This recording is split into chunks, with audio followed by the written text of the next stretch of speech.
penalistas, de volta ao canal. Hoje vamos dar continuidade ao nosso Código de Processo Penal comentando o artigo 3º-D do Código de Processo Penal. Vamos lá? Hoje eu tô aqui tomando um vinho, porque são 7 horas da noite, eu tô gravando esse vídeo na hora de postar.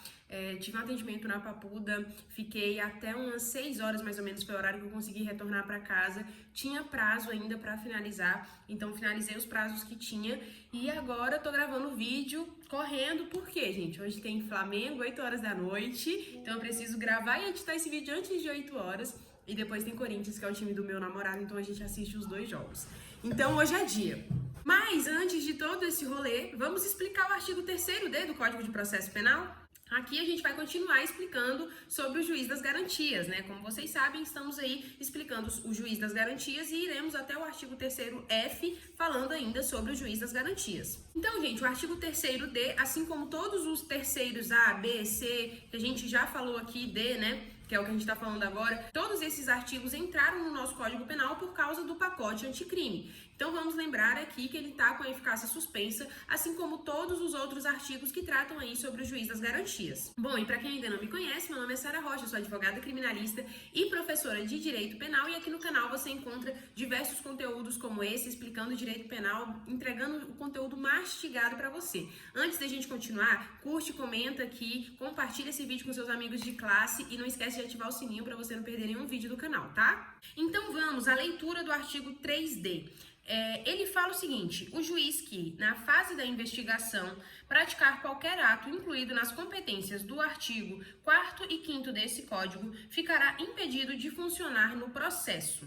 E ele tem um parágrafo único, que eu vou ler depois quando eu terminar a explicação aqui do caput, tá?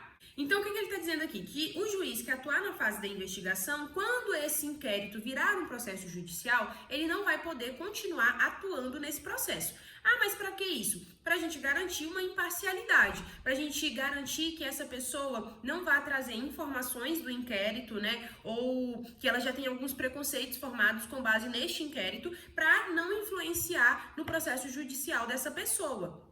Então, o intuito desse artigo, assim como tudo já do juiz das garantias, que a gente já comentou até aqui, o intuito disso é o quê? É garantir uma maior imparcialidade no julgamento dos processos por via do juiz. Só que aí, esse artigo 3º dele fala aqui, né?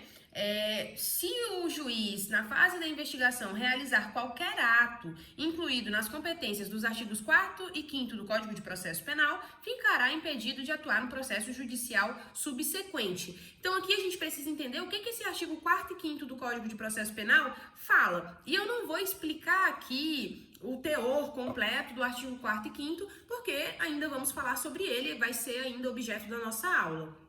Porém, eu preciso passar uma visão geral para você conseguir entender o que a gente está querendo falar aqui no artigo 3º-D.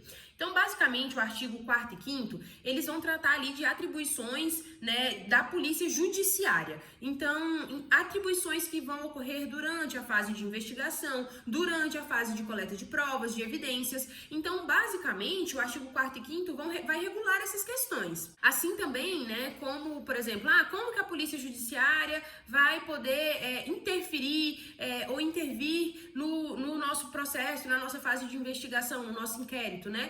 Então, isso tudo está regulado pelo artigo 4º e 5º, que a gente ainda vai trabalhar. O artigo 4º, ele trata especificamente sobre as atribuições da polícia judiciária, incluindo a investigação de infrações penais e coleta de provas. O artigo 5º regula a instauração do inquérito policial e descreve o procedimento que a polícia deve seguir desde o momento da comunicação da infração até o momento da elaboração de um relatório final que será gerado em cada inquérito. Então, o artigo 4º e 5º trata sobre isso. E o que o artigo 3º-D, que é o artigo que a gente está falando, tem a ver com isso? Porque se o juiz atuar em qualquer uma dessas coisas que está disposto aqui no artigo 4º ou no artigo 5º, ele não vai poder participar desse processo judicial. A limitação dele, a competência dele, ficará limitada apenas ao inquérito investigativo. Agora, vamos para o parágrafo único do artigo 3º-D. O parágrafo único vai falar aqui: nas comarcas em que funcionar apenas um juiz, os tribunais criarão um sistema de rodízio de magistrados, a fim de atender às disposições desse capítulo. Isso aqui acontece muito, né, gente? Por exemplo, eu venho do Pará, né? Fui criada, crescida lá no Pará.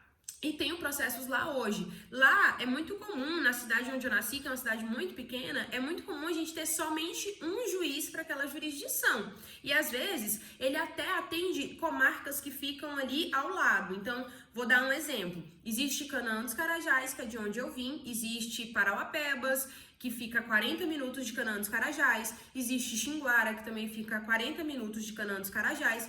Não é o caso, isso não acontece lá, tá? Mas eu vou dar isso como um exemplo, porque lá em cada um desses lugares que eu falei, existe um juiz que cuida das causas. Porém, às vezes acontece do juiz que está atuando em Canaã dos Carajás atender uma vila que tem lá perto, então atender também Parauapebas. Não acontece nessas cidades específicas que falei, mas acontece em muitas cidades do juiz que atua em Canaã também atender a cidade ao lado, porque são circunscrições, né? São comarcas pequenas. Aqui em Brasília a gente chama de circunscrição judiciária. Então eu tô acostumada a falar de circunscrição judiciária e não comarca, mas eu sei que em todos os outros estados a gente chama de comarca, né? Então, quando acontecer de apenas um juiz estar atuando naquele lugar, os tribunais vão ter que fazer um planejamento, uma organização e criar um rodízio. Então, esse rodízio, a ideia é que realmente a gente evite que um só juiz atue em todo o processo. Então, a ideia é fazer uma organização ali, fazer um planejamento, criar um método para que o juiz que atuou na fase do inquérito investigativo não atue depois no processo judicial, tá bom? Então, esse é o artigo 3º-D, é muito fácil, né? É só importante a gente lembrar que ele tá com eficácia suspensa, assim como todos os outros artigos que tratam do juiz das garantias, né? E também, gente, assim, é importante a gente falar que realmente, se esses artigos forem reconhecidos como constitucionais, isso vai trazer, sim, diversas mudanças para o nosso sistema judiciário, vai trazer, sim, julgamentos mais equilibrados, mais imparciais, tá? E, assim, lembrando que o papel do juiz é ser imparcial, né? Então, tudo isso visa, assim, realmente a gente garantir um processo judicial, um processo penal mais justo, tá bom?